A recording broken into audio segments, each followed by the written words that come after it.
গাজীপুরের কোনাবাড়ীতে ও Mamun knitwear limited পোশাক কারখানার শ্রমিকরা কাজে ফিরতে শুরু করেছেন।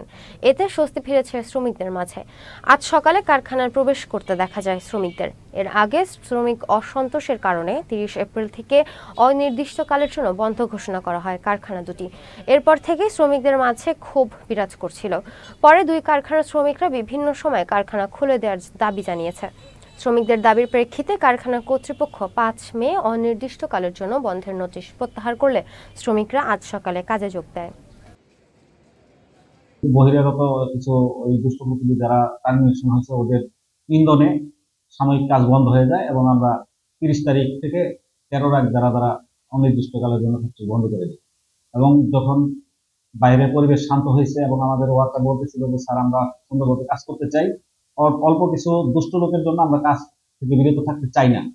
তো আমরা সবসময় বলি আমাদের ওয়ার্কাররা শান্ত, সেই হিসেবে আমরা ৬ দিন পরে আজকে আমরা ফ্যাক্টরি খুলে দিয়েছি এবং সকাল থেকেই আমরা পুরো ফ্যাক্টরি ঘুরে দেখেছি যে শান্তভাবে সুন্দরভাবে এরা কাজ করতেছে। ভবিষ্যতে ওরা শান্ত থাকবে ইনশাল্লাহ।